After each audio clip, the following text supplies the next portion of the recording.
नमस्कार, मैं रविश कुमार। ईडी भ्रष्टाचार खत्म करने की लड़ाई लड़ रही है या विपक्ष को खत्म करने की? दिल्ली सरकार का हाल देख लीजिए। 2 मंत्री जेल में हैं, एक सांसद जेल में है। जिस दिन मनीष सिसोदिया की जमानत रद्द होती है उसी दिन मुख्यमंत्री केजरीवाल को हाजिर होने का समन भेजा जाता है और अगले दिन दिल्ली सरकार के एक और मंत्री के यहां ईडी पहुंच जाती है। पत्रकार निधि राजदान से वरिष्ठ वकील कपिल सिब्बल ने कहा है कि भारत में कभी भी कोई भी गिरफ्तार किया जा सकता है और अब उसे कोर्ट से जमानत नहीं मिलेगी।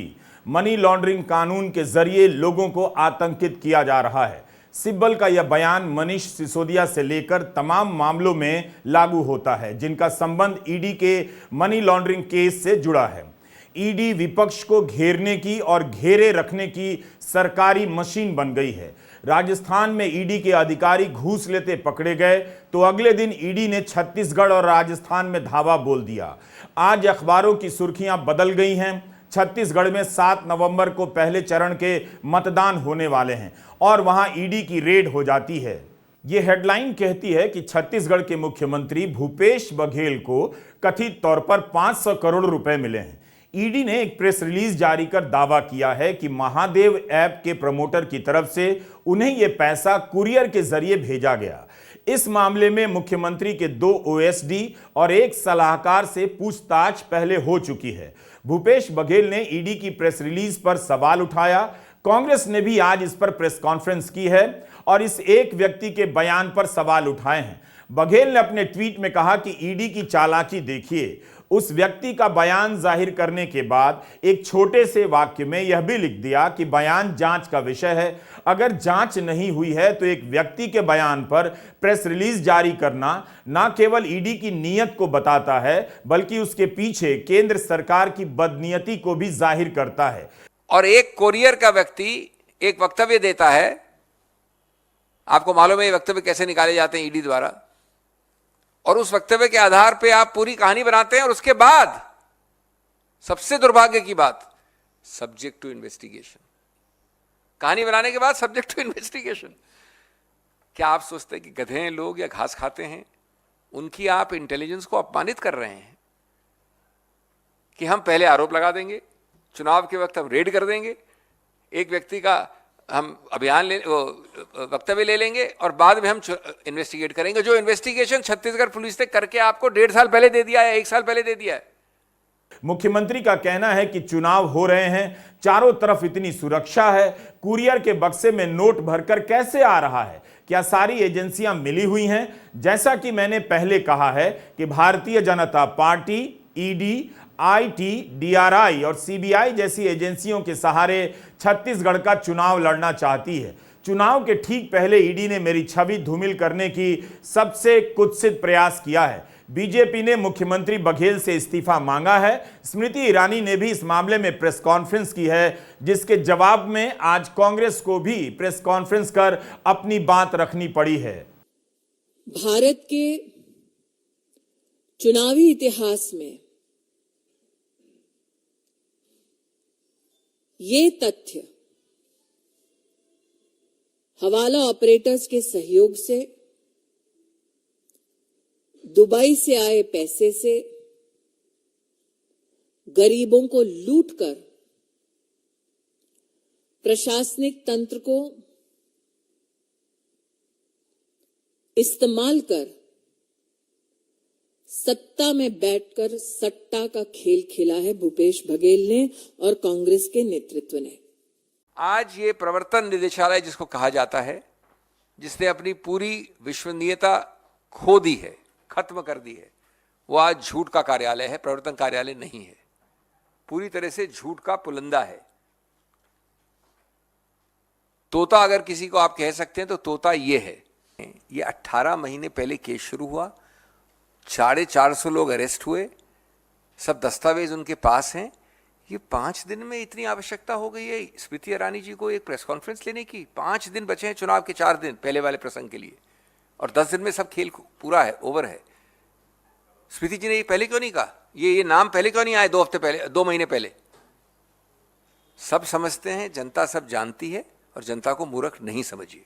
हम किसी भी केस के मेरिट पर कुछ नहीं कह रहे हैं। मगर अब यह ट्रेंड सा हो गया है, जहां भी चुनाव होता है विपक्ष की सरकारें होती हैं या उनके जीतने की संभावनाएं होती हैं, जांच एजेंसियां पहुंच जाती हैं। यही एजेंसियां कभी भी बीजेपी के मुख्यमंत्री, मंत्री, नेताओं और उनके समर्थकों के यहां नहीं पहुंचती हैं। तभी संदेह होता है कि यह भ्रष्टाचार दूर करने की नहीं, भ्रष्टाचार दूर करने के नाम पर विपक्ष को जड़ से मिटा देने की लड़ाई है। आप नहीं जानते हैं कि इन छापों से बीजेपी को किस तरह का लाभ मिल रहा है। मुख्यमंत्री बघेल ने कहा है कि इस समय राज्य में चुनाव हो रहे हैं, सब कुछ चुनाव आयोग के हाथों में है। पुलिस के अलावा सीआरपीएफ के जवान जांच कर रहे हैं। ऐसे में सवाल उठता है कि इतनी बड़ी रकम लेकर लोग किस तरह से छत्तीसगढ़ पहुंच पा रहे हैं। कहीं इसमें भी तो केंद्रीय एजेंसियों की सांठ-गांठ नहीं चल रही। कहीं ये रकम उन संदूकों में तो भरकर नहीं लाई गई है जो ईडी के अफसरों और सुरक्षा एजेंसियों के साथ विशेष विमान से तो नहीं पहुंची। प्रधानमंत्री नरेंद्र मोदी, केंद्रीय गृह मंत्री अमित शाह दोनों मिलकर भी कांग्रेस का छत्तीसगढ़ में मुकाबला नहीं कर पा रहे, तो वे जांच एजेंसियों के सहारे चुनाव लड़ना चाहते हैं। ईडी के खिलाफ मैंने खुले बयान दिए हैं और जनता को बताता रहा हूं कि ईडी किस तरह से काम करती है। वो पहले लोगों के नाम पर तय करती है, फिर लोगों को गिरफ्तार करके धमकाती है, डराती है और नाम लेने के लिए बाध्य करती है। इसके लिए वह किसी भी हद तक जा सकती है। मारना, डराना, धमकाना सामान्य बात है। Investigation agency prevention of money laundering act के तहत इन्वेस्टिगेशन कर रही है उन एफआईआर्स पर जो विविध राज्यों की पुलिस ने एविडेंस के माध्यम से कलेक्ट करके प्रस्तुत किया है। तो क्या भूपेश जी का ये मानना है कि छत्तीसगढ़ की पुलिस, छत्तीसगढ़ की सरकार, आंध्र की सरकार भूपेश बघेल के खिलाफ षड्यंत्र रच रही है?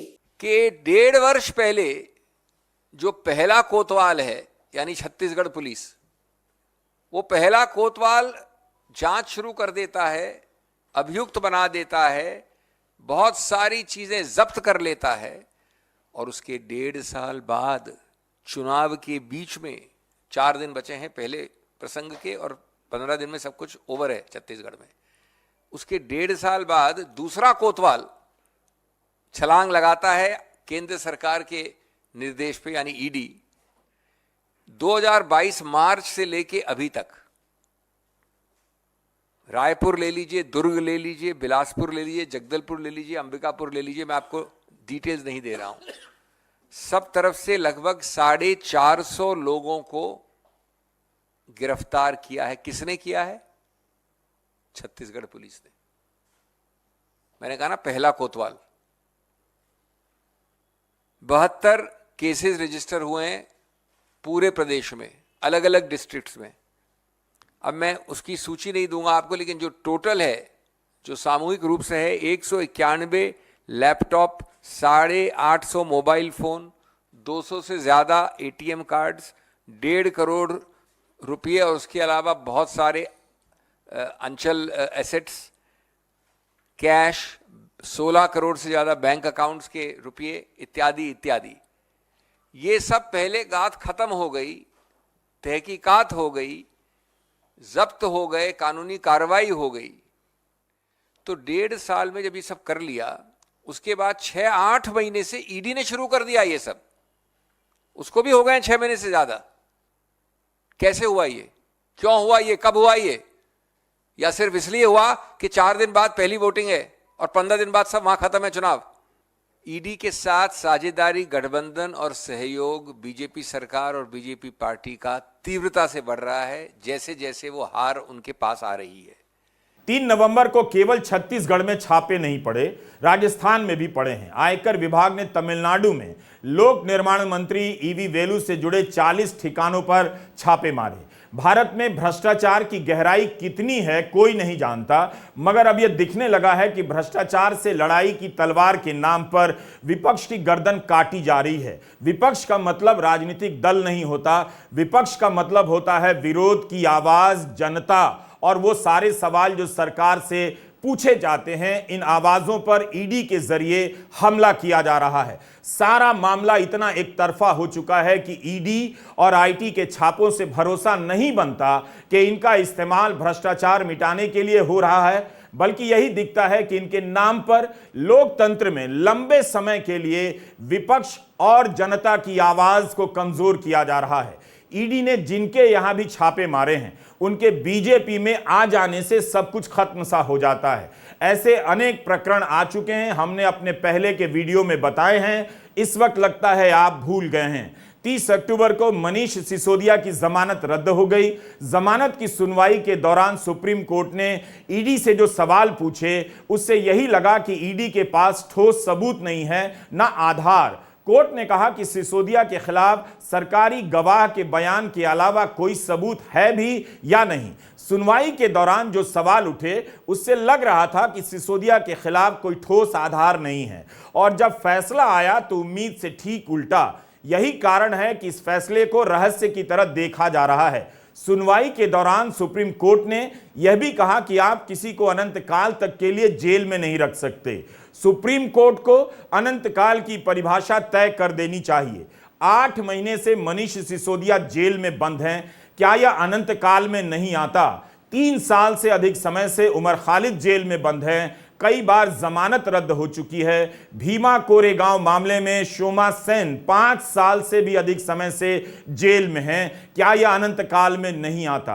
क्या 3 साल और 5 साल अनंत काल के दायरे में नहीं आता है? तो फिर अदालत को बता देना चाहिए कि अनंत काल के दायरे में कितने साल आने चाहिए। क्या ये लोग अंडर ट्रायल नहीं हैं? जमानत के ऐसे फैसलों का विपक्ष और विरोध की आवाजों पर असर पड़ रहा है। कोर्ट को कभी तो पूछना चाहिए कि ईडी हमेशा विपक्ष के केस लेकर क्यों आती है।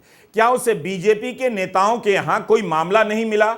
आम आदमी पार्टी के नेता सत्येंद्र जैन करीब 1.5 साल से जेल में हैं। इतना सब कुछ साफ साफ है, फिर भी अगर ईडी और यूएपीए के केस में 3 से 5 साल तक बेल नहीं मिल रही है तो सवाल उठने चाहिए। कई बार हुआ है कि हाई कोर्ट से बेल नहीं मिली तो सुप्रीम कोर्ट से मिल गई, मगर कुछ केसों में जमानत के फैसलों की समीक्षा से अब लग रहा है, और कई लोग लिख रहे हैं कि ईडी को और प्रोत्साहन ही मिलेगा क्योंकि कोर्ट से अब जमानत नहीं मिल रही है। मनीष सिसोदिया के मामले में जमानत की सुनवाई पूरी करने के दिन कोर्ट ने जो टिप्पणी की और 30 अक्टूबर को जमानत रद्द करने के फैसले में जो लिखा, दोनों में काफी अंतर है।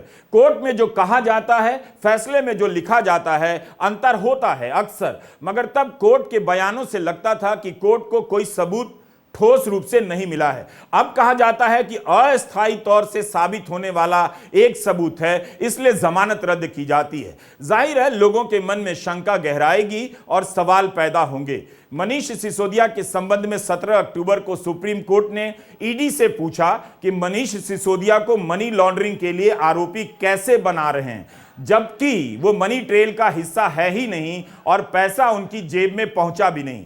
फिर 30 अक्टूबर को फैसला आता है, लिखा जाता है कि कानूनी प्रश्नों का सीमित तरीके से जवाब दिया गया है। विश्लेषण में कुछ पहलू नजर आते हैं जिन्हें हम संदिग्ध कहते हैं, लेकिन 338 करोड़ के हस्तांतरण से जुड़ा एक मामला अस्थायी तौर पर स्थापित लगता है, इसलिए हम जमानत की याचिका रद्द करते हैं।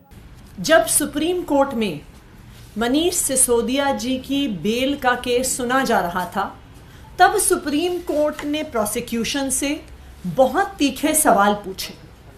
उन्होंने बार बार ईडी से एक ही सवाल पूछा कि आपके पास मनीष सिसोदिया जी से जुड़ी हुई मनी ट्रेल कहाँ है? क्या उनके पास पैसा आया? क्या उनके परिवार के पास पैसा आया? क्या उनकी किसी परिवार की या उनसे किसी जुड़ी हुई कंपनी के पास पैसा आया? सुप्रीम कोर्ट ने बार बार पूछा कि अगर मनीष सिसोदिया के पास पैसा पहुंचता हुआ ईडी दिखा नहीं सकती है तो फिर मनी लॉन्ड्रिंग का सवाल कैसे पैदा होता है और पीएमएलए लगने का सवाल कैसे पैदा होता है?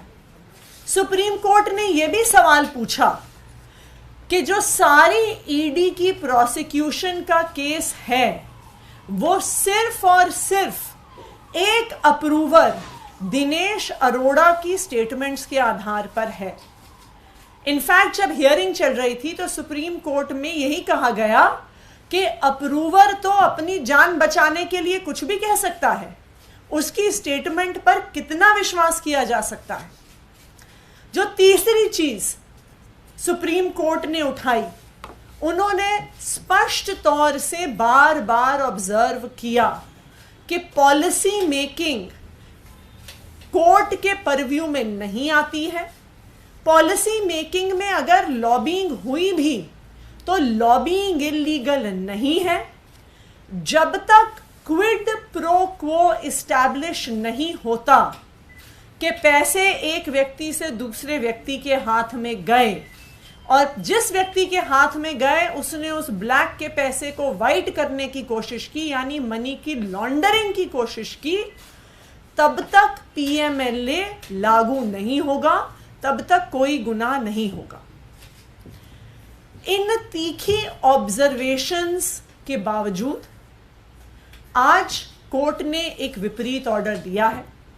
जो सारे मुद्दे कोर्ट ने बार बार खुद उठाए, आज ऑर्डर में सुप्रीम कोर्ट ने बेल मनीष सिसोदिया जी को नहीं दी है।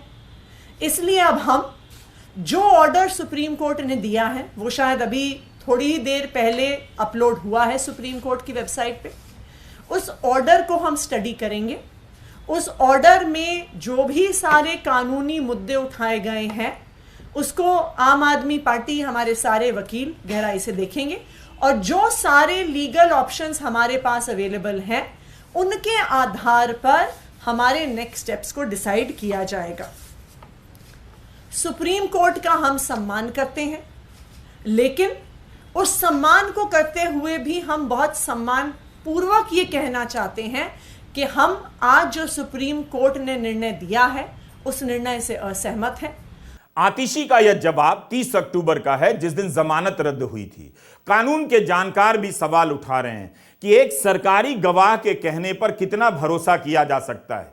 अगर सरकारी गवाह की बात में दम भी है तो अब तक पैसे के लेन देन को ठोस रूप से सत्यापित और स्थापित किया जा सकता था। जब पैसे के लेन देन की बात साबित नहीं हो सकी तो अचानक से 338 करोड़ की बात आ गई। इतनी बड़ी राशि के मामले में कुछ तो ठोस होना चाहिए था। यह केस अगस्त 2022 का है। 8 महीने से सिसोदिया जेल में हैं। हजारों पन्नों की चार्जशीट दायर करने के बाद जांच एजेंसियां अस्थायी तौर पर सबूत पेश कर रही हैं, जिसे कोर्ट स्वीकार कर बेल नहीं दे रहा।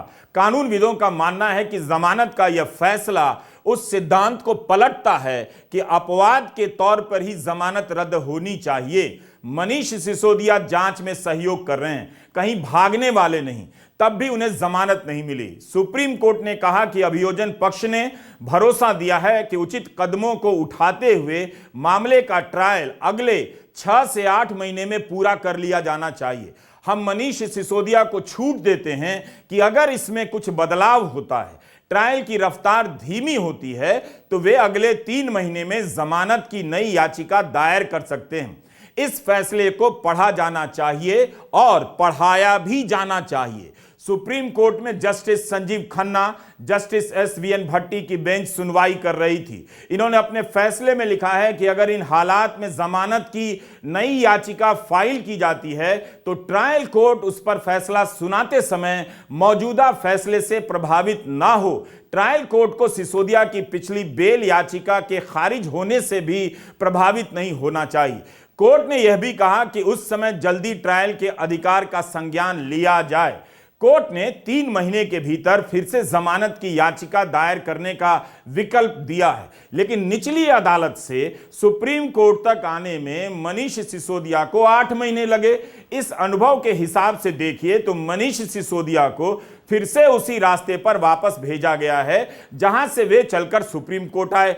अब अगर इसमें फिर से 8-9 महीने लग गए तो सिसोदिया 2024 तक जेल में ही रह जाएंगे। द वायर की श्रावस्ती दासगुप्ता से बात करते हुए सुप्रीम कोर्ट के पूर्व जस्टिस मदन लोकुर ने कहा है कि अफसोस है कि बेल देने के बुनियादी सिद्धांतों पर गौर नहीं किया गया है। अगले 3 महीने तक जमानत की कोई संभावना अब नहीं, ऐसा आमतौर पर नहीं होता। अगर यह अप्रत्याशित नहीं है तो भी आमतौर पर ऐसा नहीं होता।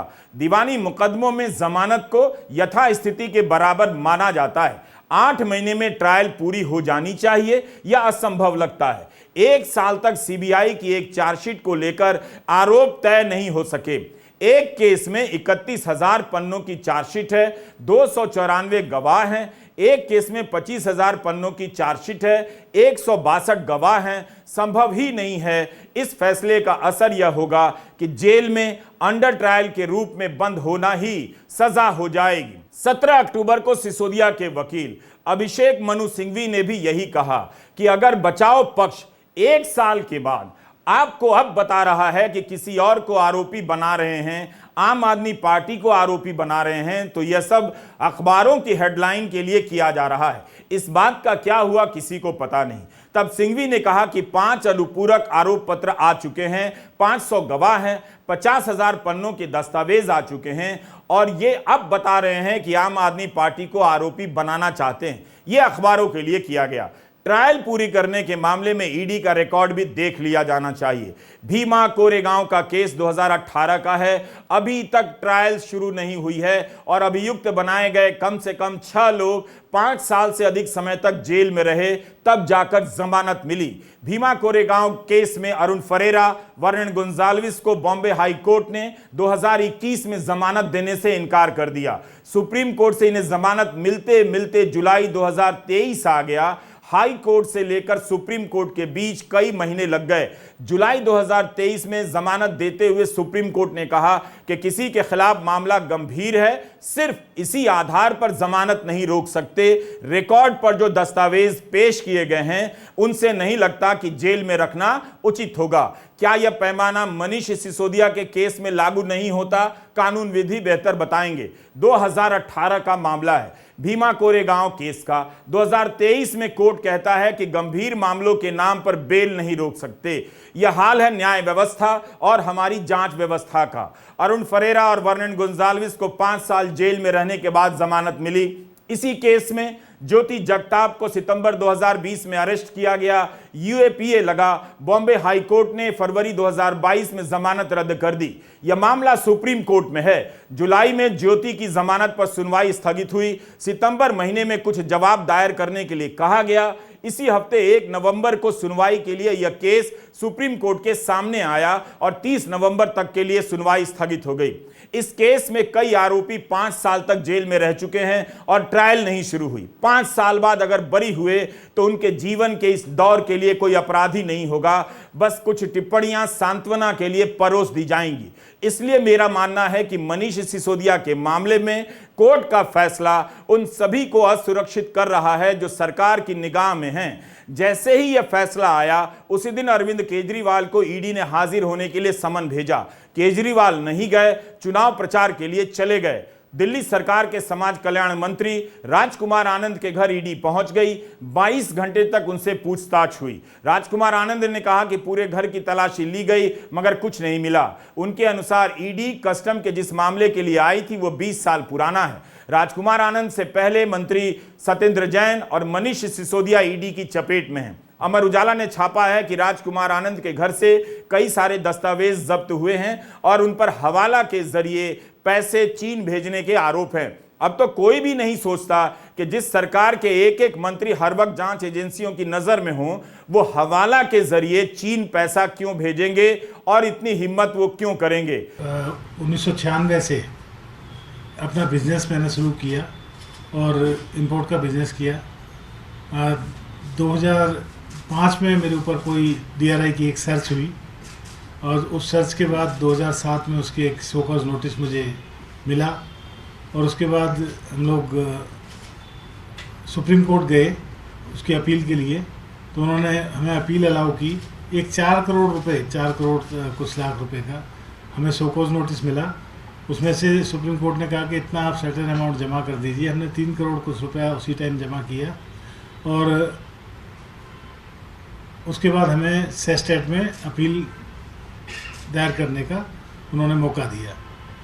हम अपील में हैं उसके बाद, लेकिन सरकार को कभी समय नहीं मिला। आज तक कोर्ट में इस बात पर कोई बहस नहीं हुई। हम लगातार जाते रहे और लगातार तारीखें पड़ती रहीं। उसके बावजूद 18-19 साल के बाद आज अचानक ये केस खोल दिया जाना, ये सिर्फ एक राजनीतिक साजिश है, इसके अलावा और कुछ नहीं है। राज्यसभा सांसद संजय सिंह को भी शराब नीति के मामले में जेल में बंद कर दिया।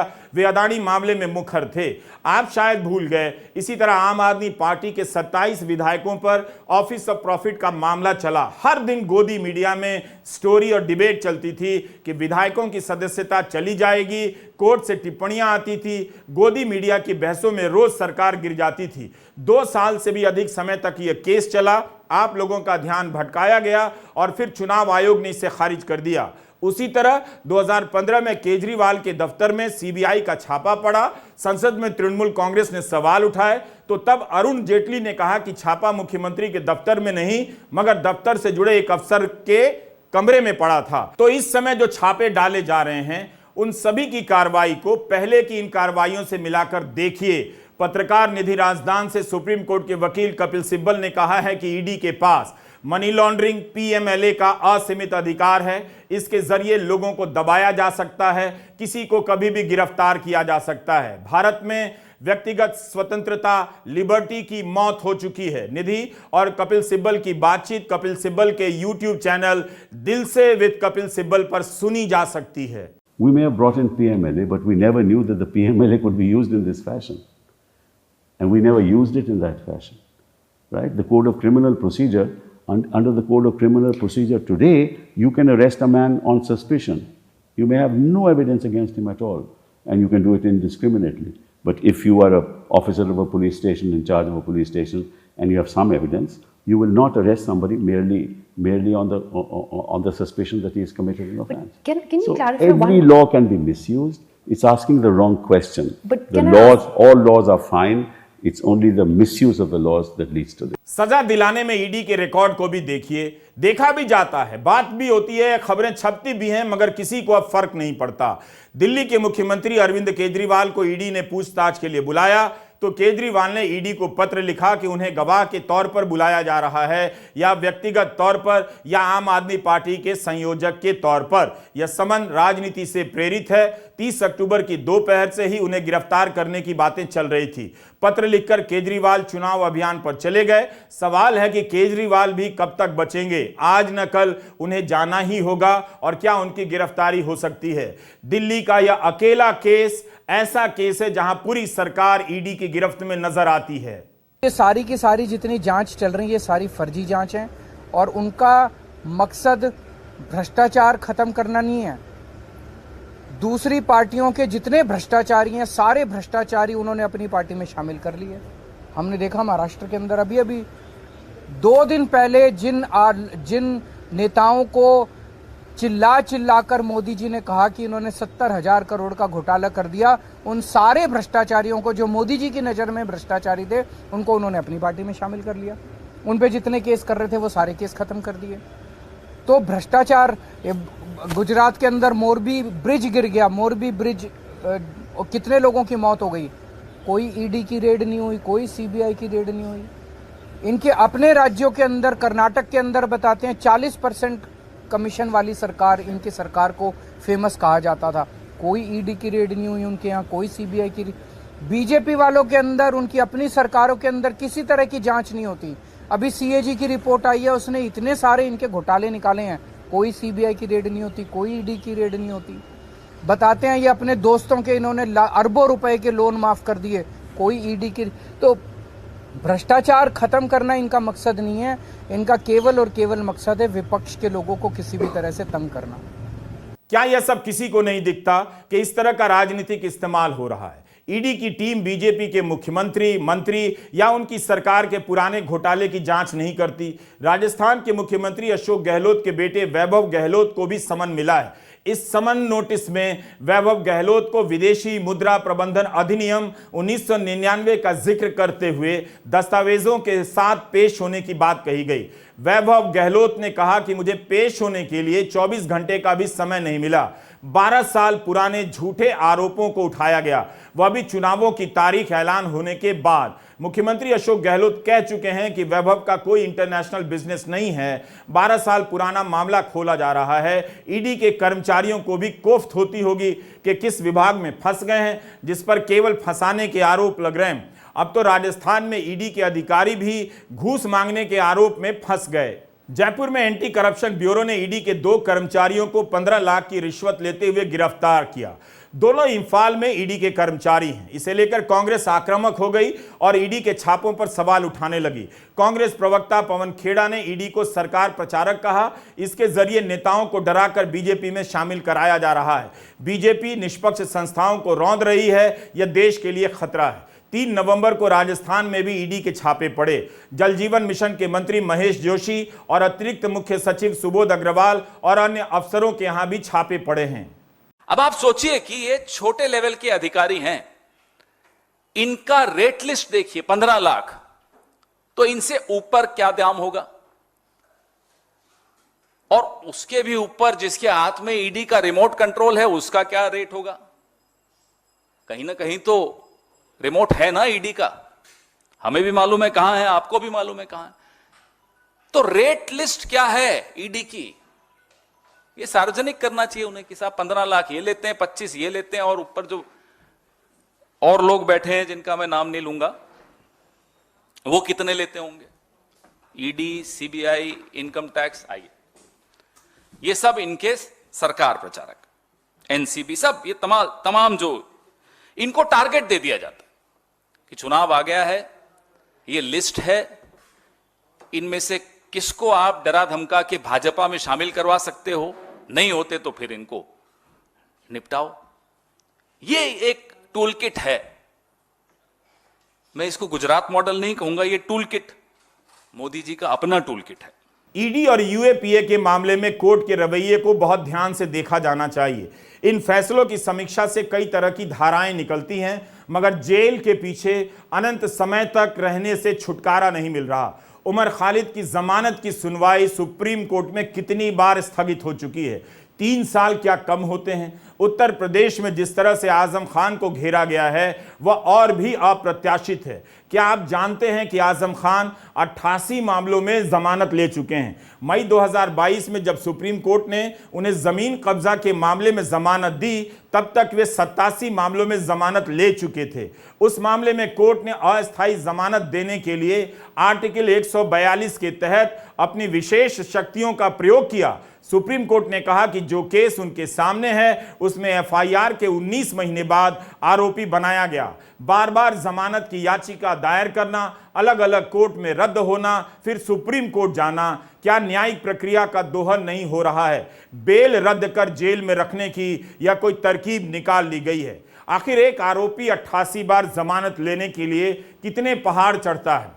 इस दौरान वह कितने दिन जेल में रहता है? उसकी फाइलें कितनी मोटी हो जाती हैं? कितने दिन सुनवाई होती है? किस किस कोर्ट के वह चक्कर लगाता है? आजम खान का केस कानून की कक्षा में पढ़ाया जाना चाहिए, दोनों तरफ से, कि किसी को राजनीतिक रूप से खत्म करना हो तो कितने मुकदमे लादे जा सकते हैं और कोई राजनीतिक रूप से अपनी ताकत का इस्तेमाल कहां तक करता होगा जो बाद में उसी के लिए मुसीबत बन जाए।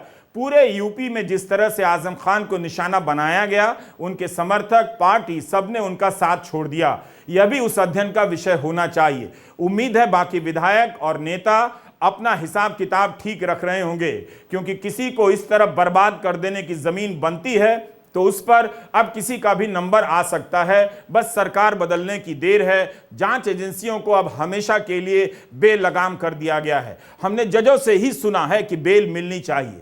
क्या किसी को पहले दिन की गिरफ्तारी से लेकर फैसला आने तक जेल में रखना चाहिए? इसका सिंपल जवाब नहीं है। केस के साथ जवाब बदल सकते हैं, लेकिन उमर खालिद से लेकर मनीष सिसोदिया की जमानत का मामला बता रहा है कि किसी को भी महीनों जेल में डाल देना अब अनिवार्य और सामान्य होता जा रहा है। नमस्कार, मैं रवीश कुमार।